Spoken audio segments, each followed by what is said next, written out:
ye de ni nyina ebesomo kaseboi etwegu ewo Facebook ne so satamel setiase anko bedi mfie du wotwe ba ko ene wakone na so asumdwe park ama ensem kanye bi akoso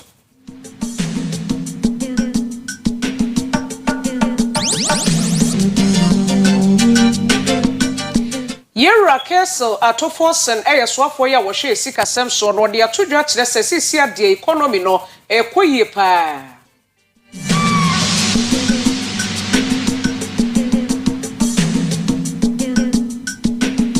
yebeko mrahye bedwafie ene dey budget ya eye media de no akoso nanso minority nipa de wotwe na ntena ho omutwifa asokoe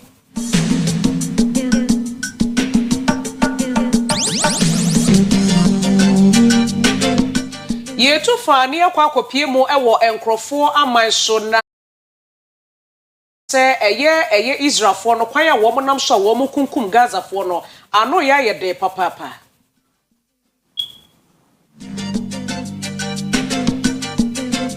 ensembi no eka we no ho ene yabo ano a yede ebesom anwumre yede aseda bema express group ose en kanche ose akwanto ne ho nkomo nyina ba wadwene mu a enwene ba bia kai wo mo na wo ho so obeboa wo Newman College Department of Nursing so ose en kanche ose wo ba na watwe wo asewie ya ne kondo so obekọ nursing training college no omre Newman enoma nyina etuto yie ye kai so virtuous women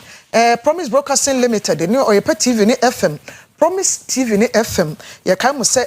afibia anye bi kura mprenu anamprensa ya na ye bompa ye demu nyina ye supernatural gathering no ebekọ so nyame ya domo a efiada ye August bosome da eposto edunum efiri no nsia ekosi anajo no nkono all night no enti edu ho a ya mo nhye ne nso na obi amra me bompa ye ni bi ma ne ho mo bi ma o my Ghana Edumbre Promise Heba upe enro papa no wanonom amanipedua no aye kama to de bia no waye ohwedro eno nti ubora Promise Heba la obenya se nro ni bi nyina ato afei Bosheba Electrical senkania papa efie wasi wudan office no pesa wo de nkania siesie ma no ya akono a eno ane Bosheba Electricals Nidin edi Akua Asiedua mene Nana Afia Broni papa bi afei yemfa bre ne yemfa kase ni nkyeremu nto amoso ene de Ghana mampani John Dramani Mahama ene aban mu asoafo mpanyimfo ni mpanyimfo ahodo bi akọ Professor John Evans Fifi Atamils ya bibi atwamu na oye Ghana man mampani na oye abakosem oye ni se no man efi so nyame bo ade okyekyere Ghana man edisi ho no na mampani bi enwu akonya soda Professor Mills efirimu na wo firimu no emfie be ye dumiensa nie ena wote asenso ankane wadi mfie edo wotwe baako mpanyimfo akani nyina bom ama wono akoye bedwom kasakye akone nasonso ya wonam so edi nhwiren akwakoto so na ene reset agenda and a better Ghana agenda ne penso ode baaye no mampani Jo Mahama san ka bom bio a wonam so ekyese wawu kode na nsoso na dwempa ene ne nsusu epa no eda so ate ase Reachable my Ghana July boso mene de toso adiunu na wa fimpimienu eni dumienu wa bra sada no ba mo wo de nsanyunu eto obefum okunni John Evans Atamils no ye mampani eso na se be ye mampani ani so ade hunu adwuma de no boy betimi aboa man ne ya epesese kire o mayetimi akoso aka ho bi ama Ghana mampani John Dramani Mahama de ato mamu ni nyina nim se enwo akohia se obi abehwe no asua bibia frɛ adwuma de ne ene eto ho acha o mampani Mills ede besom omen mampani Mahama nkasi mu wa brand mbenfo de nhwe ahodo ekọ asomdwe pa bia ya esi akane mampani John Evans Atamils no ena o wie ne se o hwe better Ghana agenda mampani Mills de ba ya eno ane ne o masade aba o mo hwe ni musie obesimi akyekire o man no na o man no so atimi abeye krabehwe. Even in the face of provocation, he responded not with anger but with grace. Even when confronted with betrayal or disappointment, he remained steadfast in upholding his principles. He never allowed power to change who he was. He remained until his last breath a servant of the people, a man of peace, a man of God, and a man of Ghana. As his vice president and one who worked very closely with him, I saw these values in action every day. I witnessed his concern for the most vulnerable in society, his tireless efforts to extend opportunity to every Ghanaian, regardless of background. He was not loud, he was not flamboyant. Today, our country faces many challenges. We inherited an economy in deep distress. We face social divisions that threaten our cohesion and a growing weariness among our people. But if there's one lesson we draw from the life of President Mills, it is that no challenge is insurmountable. When we lead with integrity,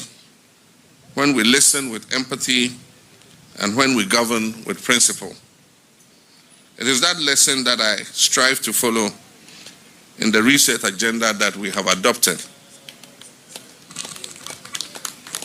So let me say for emphasis that our reset agenda today rests on the foundation of the Better Ghana agenda that was laid by Professor J.E.A. Mills. Na panyi ekasawie na nsohara panyi kwancherefo yo executive director oda John Evans Atamils Memorial Heritage ano eye nana Oyebampo ado maami nso kasa bi kire se Professor Mills beja suban bi na fei bibi eye suban pa sese Ghana fo ni wiase nyina ehwe ne osu ebie na wo obi a opasomdwe ya nim omanfo krato ne di asomdwe hene ne mudie ni nanim onyam enyame de ma no esefata se wo senchirima ehwe so na wo su ebie na asomdwe park ho na oye Bampo ado ono so kasa bi kire so my Ghana nyina ebekoso akai no da won finhia dumiensa ene omamu no edi akae da bamowu ebefa obefum okuni John Evans Atamils efree atiasfo asasi sui enam so ama pani kwanchefo a ohwe ema ene dwumadie ne etimi koso na oyi Bampo ado ede adosode ato omamu no nyina yimse enwo akohia pa se obibia behwe ne wasua bibi efree abrabo pa obefum okuni John Evans Atamils ebeboye maami nkase mu ewo dwumadie na se ena odeto se show mampani Musa no ayi obi a eba asomdwe dia eno na no onom eno ano no odam eno aso no sori a odi edware na oyi Bampo ado amana aso a ede to mamu nanim se yenyina ewo mamu ye Ghana fonti o se yedwene ne yenya do ema obi bia se de John Evans Atamils ewo doma o my Ghana. His humility was refreshing. His humility was not weakness. It was strength under control. It was confidence of a man who knew his worth but never forgot his beginnings. Power that fears criticism is already bankrupt. In an era where political integrity seems like an oxymoron, Professor Mills stood out as a beacon of moral leadership. His integrity was not situational, it was absolute. Mills was fundamentally a man of peace. This was not pacifism, but active peacemaking. He understood that peace was not merely the absence of conflict, but the presence of justice, understanding, and mutual respect. Mills's approach to family life reflected the same values that guided his public service: love, respect, commitment, and sacrifice. Reputation is built in silence, and this lasts longer than applause. Mills helped to create a generation of legal professionals who understood their responsibility. Mills came to the presidency with a clear vision that was encapsulated in the Better Ghana agenda. This was not a mere campaign slogan, but a comprehensive framework for national development. Yeto akasiebo no so na yakwa akopie mu ewo mrahye bedwefie ene ena yewra kesel atofo sene ya wono eyesoafo a wo hwe yesikasem so kopie mu wo mrahye bedwefie ede media budget ehhehye so na ebra wo kasa no eno wo kirem sesisia de oman Ghana yesikasem no ekoyie ekwan pa no so na enamo no enti enche kura niema betutu yie papa wo se nei wokọ edwomu anasa wokọ montene so a ekoyie keke afei enkrofo ahodo friama ahodo so aba Ghana ha ya investment wo mu ye bisa na wo chemu aban yi ba ye 200 days pe en wa ba bedio na so aban no ebo adwumaden. Stable outlook from restricted default on the 17th of June 2020. 2025. The IMF program is back on track with the successful conclusion of the fourth review by the IMF Executive Board on the 7th of July 2025, which immediately triggered the disbursement of $367 million United States dollars. Right, Honorable Speaker, beyond the numbers, this is a story of sound leadership, better economic management, and a restoration of hope to a nation once in despair. Let me, on behalf of the President John Mahama, sincerely thank the people of Ghana for their trust, patience, and continued support. We do not take your sacrifice for granted. Mr. Speaker, this government did not come to simply manage the decline. We came to reverse it and reset our country. The gains of these first 6 months are just the beginning. Mr. Speaker,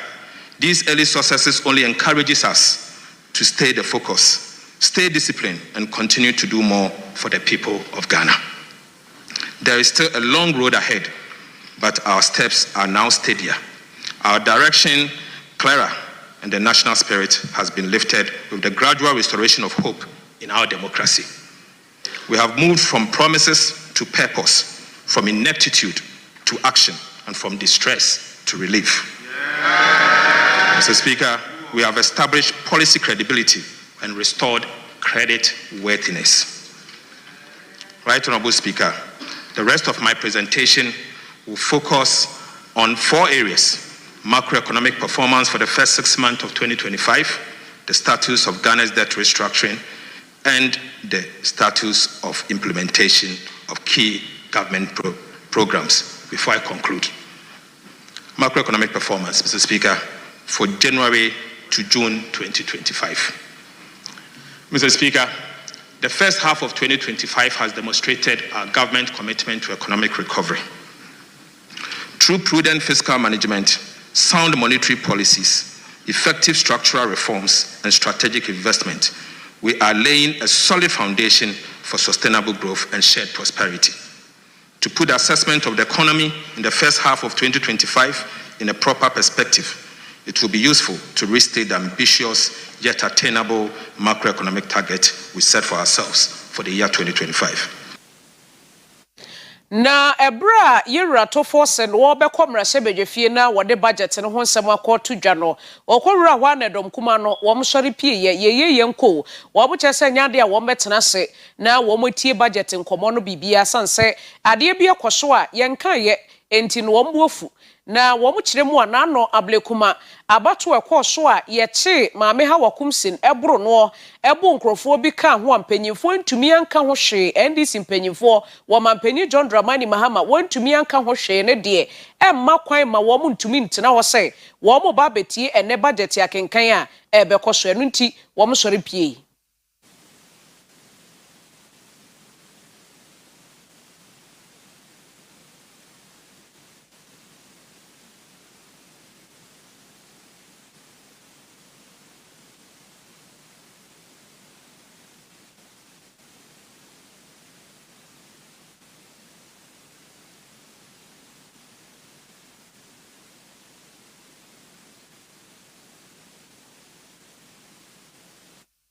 Na ye kwa omano so na ye ne yensem treni eye Emmanuel Kwaku ansa akwa akodi enkomo enemra hyebedwefie ebra yewura kesela to force ba ye ensem akoso de minority ni ye eho nsem ode betoa ye so Emmanuel madwe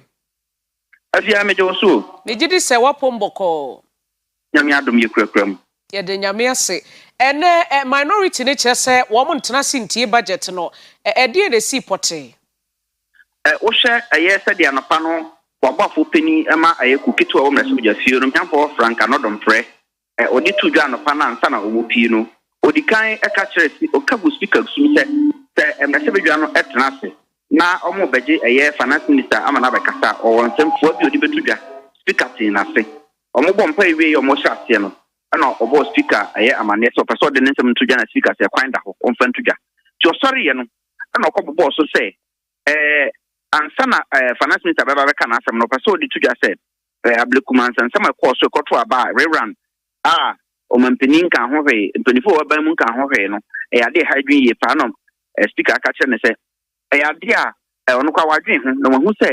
election violence and electoral violence ha dwen wo man mu akoso ayentu ho anamo nti obepeda crop akọ edi esi wo na emrese bidafo no di hu nkomo no matu ho anamo na okan sa no opawnyafo anodompre acho se ne de nka wontwa so na omonye media budget no mu hwie a na da foforo no speaker no kwa yi ato no nkasa tenamu no mo di hu nkomo no mo hu kwa de befa so na aboa ama ekoba se yekoye railroad by election dia ana yekoto abampa sa onchi wanka ne mabuwe wo so abom metimi kan obetimi kwa ama de befa so ahwa na onyanfo anodompre ka se sa na tie de ne on person mo ka kire speaker se ene budget review 2025 de no to for Sunday ba no sansan sam asi wa blekuma no ofun peni bia nka ho asem ntino muntumi entina mo muntie ampa mo nyina enante epie no mo pie nso mama na nso ho o mo de nkrata bia o makoche nsensem mo nyina aguso e de ko mampani asye wo abankesi mu se o mo de ko mampani won fa no ntu ho anamom afia se wo hye Ghana mra ne Ghana hye na mra no pratia one party system se bia party ba ko pe na entina o man mu na nya adwuma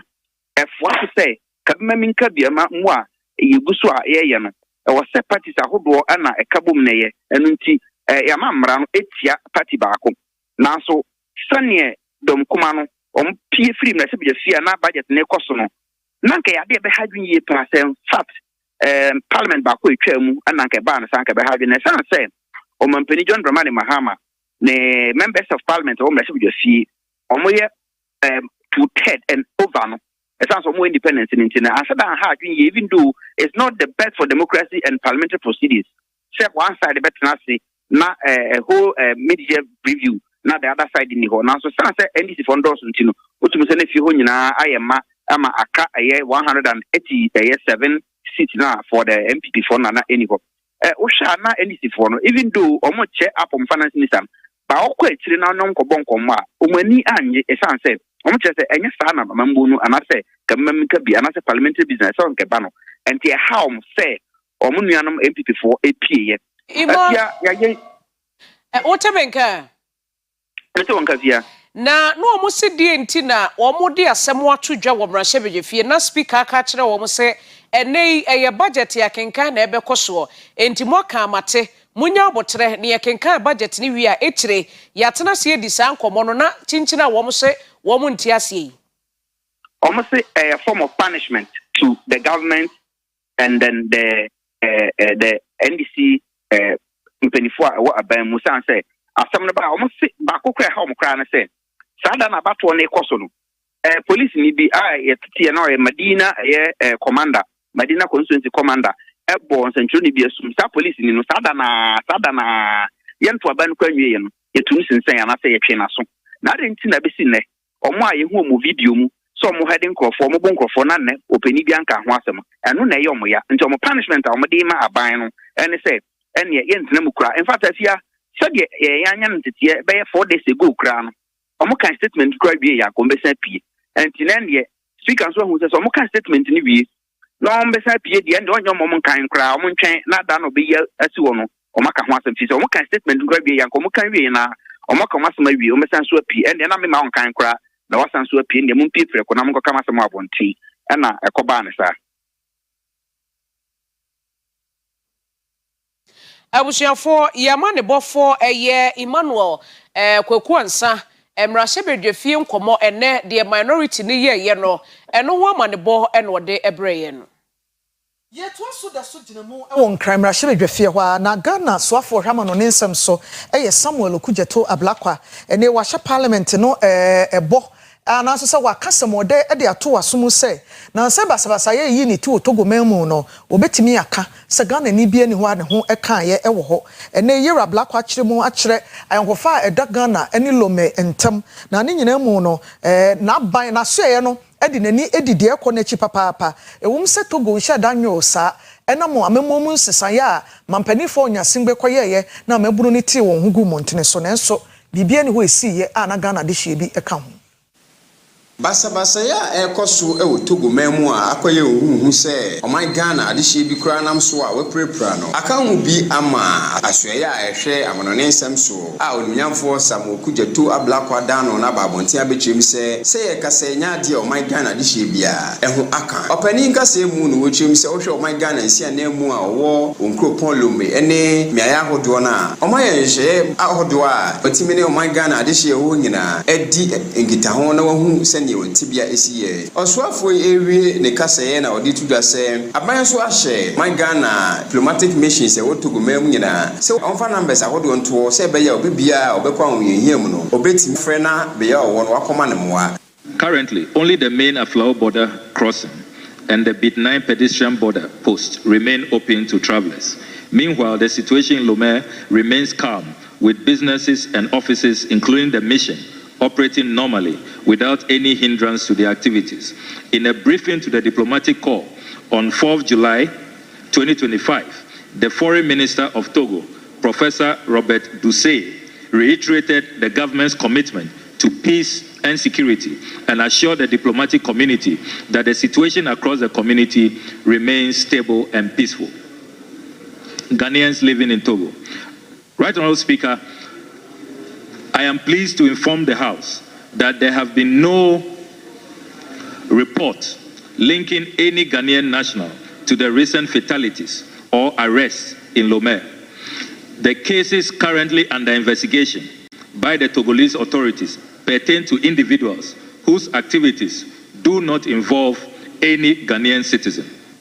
Our mission in Lomé continues to engage proactively with the relevant local authorities to monitor unfolding developments and uphold the safety and security of Ghanaian citizens in Togo. These engagements have included maintaining open and active channels of communication with Togolese law enforcement and immigration services, providing timely consular assistance and advisory support to Ghanaian nationals, particularly those in areas impacted by recent unrest, participating in regional security dialogues to strengthen mutual cooperation and advance the protection of the rights of Ghanaian residents. Mr. Speaker, the Ministry of Foreign Affairs and our mission in Togo remains vigilant and responsive, reaffirming Ghana's diplomatic principles of non-interference, citizen protection, and constructive regional cooperation. And Jubedie bi ekoso social security and national insurance trust. Ye trying to waka ne se Senate. Emu penyifo ne adwumayefo penyifo na se adwumawurafo ehia ye ema nkomotwetwe bi koso na Senate penyifo di tudwa kire se hia se ewase adwumayefo anase adwumamu penyifo de wo mo ho ehye Senate adwumadie ne mu afi wo no mo kire wo mo se ye wo digital platforms anase abefo ntintanfidi a enei aba enya afi na wo be tworo nkrata so aso wo ho de akogina Senate wo mo adwumakuo mu se me ba betwia ana me bebeye bibi se ye enei wonya fa wo phone na digital semunti wo betumi etwia Senate no se ne wo pani bia eno echi nso wo mo sa de aseda piesie ema adwumawurafo se wo mo age Senate tumuo na wo mo ne omo atokese eyi adwuma Any abema any abema yeshia ya both I party sa interaction on nkatade we ne say na SNF ata say ye ne employers are wo Ashanti region ba be din kita na esi din kita ho esan say adwuma na ye wo hwe employers are omo ye Broni beka say omo ye stakeholder Omosombo kasiye emai adwuma na ye no sika ye de ye adwuma no a contribution from all our members na hwan mu na etua sa contribution dodo na ye employees enti afa ne say se ye beko ye nim dia se ye ni employees edin e wo nyoma ye na se ye no mo ye align na ebe ma ye adwuma no etu akoso na sa nhyiamu we agenda na da so ne say Senate aye introductions be Bema employers to engage on the digital platforms because digital platforms are more convenience. I'm not into no panic at the Senate and other trustees of more system. The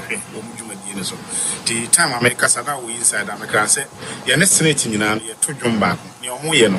no, and not so here, and I can't, you're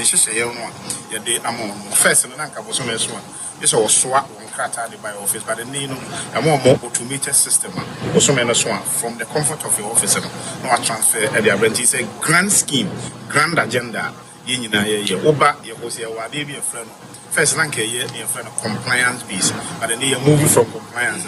You're called rest based scheme. Ninani and Shishaya, and you will be say or check it. The statement say or your contributions. I beg your pardon. So your registration say if your person claiming the benefit of through the usage of technological advancement and these IT systems. If you say you set your fruit be a panel and you piano and ubin so a depa was set okay. We are so general manager Kasoro said feedback is for champions. I give you how you be and do a so bon component I said, you may be a medium about for saying and as about Bobo swinging on. Said no better fee, better no registration. As also a corporate trustee now or that space. You've been a back country or said, as also kick out. And Cobasa one kick out on that, you put in our switch one side. And I said, then you've been a community. A boy's yak one and a swan day, but it's yak. Ye to ansam ne so e watwemampo no ye wa sentimentam emu na ne day aban schools ahodo nyina amakwan ye basic schools no JHS no ade besi form ma enyinam so number 2 DABC school wo mo aye kasachire bi graduation ya wode abo woni aye class 1 nyame yadomo a academic year fofora eba no na afi won so awie atwo BC awie no school na ya mane fefefe de agya won kwan na adwuma na se ena ora Joseph insia yeboa ya oya headmaster wo the school na no eche say woni agya woti aye yi a wono mo maame no bibi wo mbotom ya wo de wakwankran school e private schools no omo ya ban schools ahodo no omo huru wo mo so omo ye saitofo ena omo suku atade egare ne adua eni ti ne pan no che say nsam ne ye bebre kwa nenso o ka de saito ni bi atiti nipa ni bi amoma bedura ya na enwanwanti mayemu woni ye kwa ban school no animutia ana atuma mpudua Baby, ni wa mine name koso. Galamseni wo.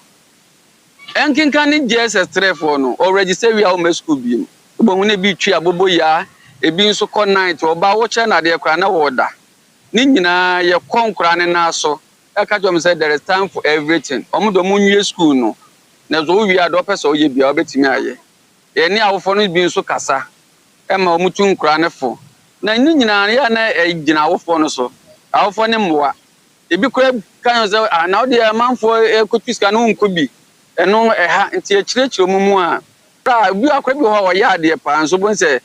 odu fana yi ana o mabim on namsa no piska ni ade nti haye anso metimi aka say government schools na produce most talented and nkofo a ye de wo mu dijuma wo Ghana ha yen ya de ensasi ebo a ehunu say yes e wo mu na aboa na nokura ba akwa ewo mu ne se ye ni ankasa Ghana fo mu no ya na ehunu se o ade bi wo ho a government de se wo kasa wo ye graduation ama nkwada a government school na se enim se private for na ye private no mo ye ho anu ma na government ye ho anu ma enu nti no me wo dwumadie bi aya afi bia medisimani so afi atwa mu no dwumadie a medi ye no na me pe funds abobo fane sen classrooms a eduru area sabe wo hu se wuwa classroom a na kwala no ho hihye wo ena wuwa classroom na fans emmom kura mienu babi wo ho a fans be 4 na bo eduru area no ya so na kwala no wo mo nya mfama kakra ya niam bebre na ye pese ye na nyina mu ne ye kakra to the program na ba hansen kwala no talent no na wo san de agisika kakra ena wo gisika nso esa wo fo no hu se sika na wo gi ye no wo de agedwuma sometimes you can so to na yes sa and chance dan no ena fe toilet facility kwala no ni bi do za ebi wa sa atra mo na ade no omutimi di no ma bi frafra so mu ya ade enye na no de sabe ye kromo ha de ba sabe ye hu bi sa so mintimi nka say ye hu na bi ne ho ba bia ukasa bi no wa je kotompo wura na mpa ne ebo se de be ya sa de no ebe free okura amaye nti babunu no saa tibia no enye tinyame onyi wo mum firi mmaye na obia adwene nko na dusiamu ene ya ne daachi a na penny kwancherefo ya wada Light World Embassy Church ye wo Santase Hemai atwuma kwawoma municipality asante mantem ha ya en wode atodwa kire se nipa bia no se ne usi do ho na wose wodo unua saa na wo kire se ne wode beye unua no se ye papa daache ubenya ne saa eye bone nso adaache bone no a ene beba besoe wo so Yes, Juma ye di the cassia pan and the motor and say, yeah, Safua, a rade nam ne domso, a frayen, na ordinary Juma dear stroke, as she and so say, into an amount. At the home said, Juma di in the cassia pass a Safono, and ya Casaya, name of Afro the kind quotation be our Jeremiah 29, verse 7. Say, Kona ye woman, ye bishop Koni ye dear. Na koni ye die ne mu nso na yen ye bedi ye enti eno na ema ye hye yen se die nyame de dum ye bia no enye se ye nya me ne boso na mum se de be afoforo e be gina yiye ye se se afoforo ni gina yiye a ye nya me so ya de yo ene ne pa awurade ahye no yen so awurade be fa so na wa ma yen so ye di ye ka me ka sa ka wo bi me se ene ema ye de aba nyina enye se aso ne ye nya ye ho so wo be ni pa wa so ho any presenters ya eburu ya ho de so na so osura oye ye boafo no oro no oye eba ewie peye any aboafo awo amana ne wona emeye and wona wa chichiri kakra kom de maye no any timidi tu sa na moyim enti niam ye amofra any school for aba besi won so no onhwema enye enkaya de se abribia omubewura classroom so classroom no omubema omani akwa adesua so Sasa yepe omodati ni che ahosepe pa asori kese ti se eni dwumadi o ma beti aboaye no ese ayeyi ne aseda ne edemo ye hwe dwumadi o ma bedi na just like Oliver Twist yes we are asking for more ya ho me tese me hu de menka ya ho ho a ye nhye dan hia bi senda na oma be yen adoye ti se ya nya megina a school fo nkura no ene a teacher fo anamu ene me director anamu aka kire mo ne se onyankopon ankasa enhira bibi o ma hwe wo ye hu biara awrade ne nhira ma anamu na mom ne ebesere ne se adoye ti se no omo ntire mu na enko district anyina municipal anyina omo nye school bia adoye se bi ebeboa ama awofo enho ahawo akyerkyerefo enho ahawo yempanimfo so enho ahawo yebegyina ensemi so na ye de kase akwa homegye mu kakra ye twa ye ho age yaboafo nkrato ye ba ye de sports beto aso